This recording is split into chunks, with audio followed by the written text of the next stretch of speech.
This ancient coal mine has been sleeping in silence long before many of you were even born.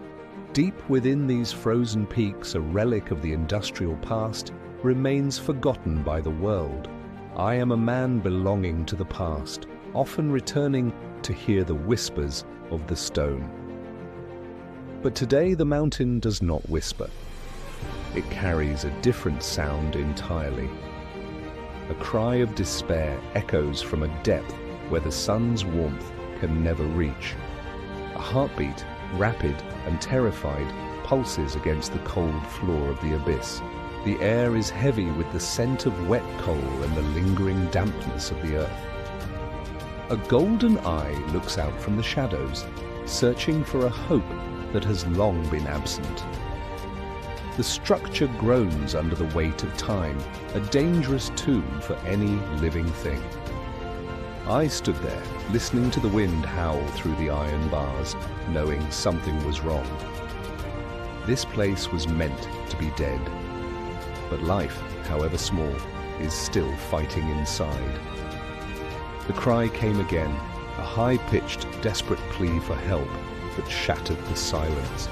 It is a descent into a world where light is a stranger and fear is the only companion.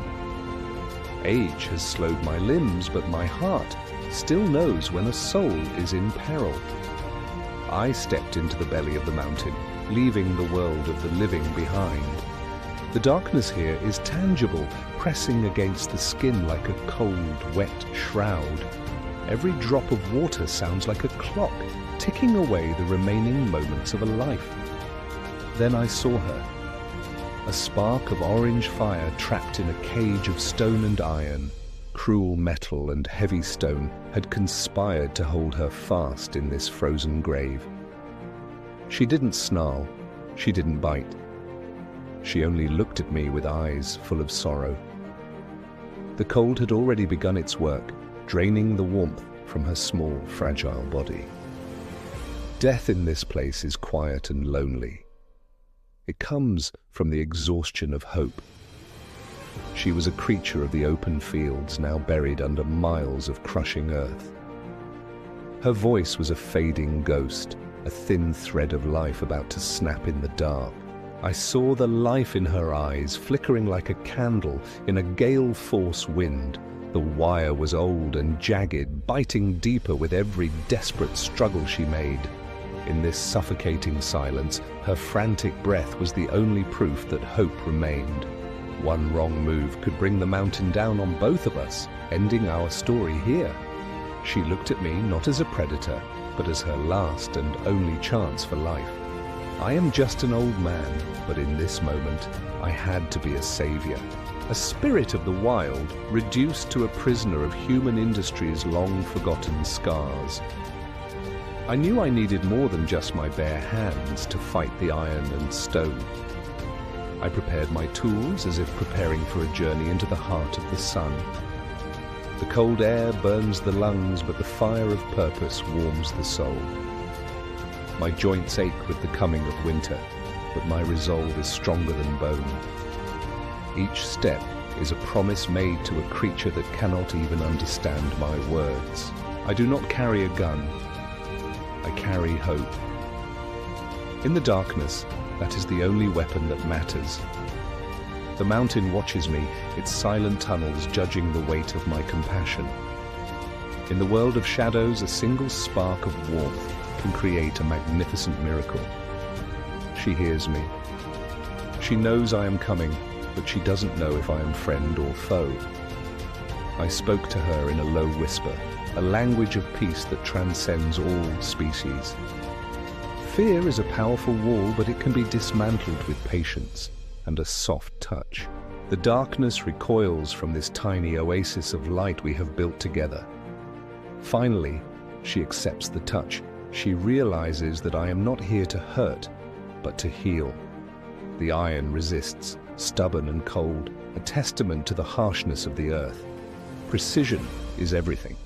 One slip could cause more pain than she can bear. The first bond is broken. The sound of freedom is a sharp crack in the silence. I fight against the very mountain itself, to release the life it tried to swallow. The weight is lifted, and for the first time in days her blood begins to flow again. She is exhausted, her spirit drained, but the heavy burden is finally gone. I offer her a small sustenance, a gesture of friendship in this desolate place. A bond is forged here, in the darkest depth, between two very different souls. I bind her wounds with the same care I would give to my own kin. In this moment, we are no longer hunter and prey, or man and beast. We are simply alive. A small sign of life, a tiny flicker of the joy that belongs to the wild. The journey out is longer than the journey in, for I now carry a precious cargo. I will keep you warm, little one. The cold of the abyss shall not take you today. My legs are weary, but the weight of a life saved is light as a feather. There, far away, is the light. It is a long walk to the world above. Every step is a victory against the darkness that tried to claim this soul. The mountain groans, perhaps in disappointment that its prisoner is escaping. She watches the darkness recede, her eyes wide with a new kind of wonder. We breathe together, a shared rhythm that connects the human and the wild. The dawn is breaking. The world is waking up to a day this fox never expected to see. Out of the belly of the beast and back into the arms of the morning. The sky is a pale blue, the canvas of hope painted by the rising sun. The world is vast and beautiful, and it is once again yours to explore. I find a place where the sun's first rays hit the earth with their gentle warmth. Awake, little one. The nightmare is over. The sun has come for you. She looks at the sky as if seeing it for the very first time. The scent of pine and freedom is the best medicine for a weary soul.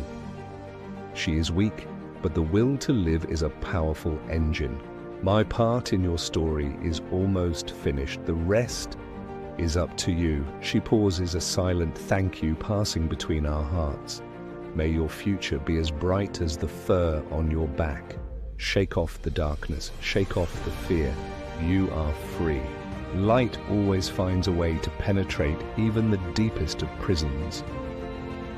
In the grand scale of the world, this was a small act, but for her, it was everything. Go now, back to the wild where you belong. Back to the shadows of the trees, not the stones. She disappears like a ghost of the mountains, leaving only paw prints behind. The mountain feels less heavy now, as if a great debt has been paid. I carry the warmth of this miracle back to my lonely hearth. This place is no longer a grave. It is a birthplace of a new life. As long as we do not give up, there is no place too dark for hope to reach. The earth heals its scars, and so do we, through acts of kindness. Somewhere out there, a small orange flame is running through the pines. I will sleep well tonight, knowing the mountain is silent for the right reasons. Every ending is just a new beginning in disguise. Life is persistent, it is stubborn, it is beautiful. We are the guardians of this planet, and every small life matters. The stories we create with our hands are the ones that define our souls. Every creature deserves a second chance, and every story deserves to be told. Join us as we explore the hidden corners of our world and protect its wonders. You can be the light in someone else's darkness just by caring. Thank you for being part of this journey. Together we can make a difference. Sleep well, little friend. The world is a better place because you are in it. Subscribe to Green Earth Odyssey to witness more incredible rescues and nature stories. Like this video and share it to spread the message of compassion. Let's protect our green earth together.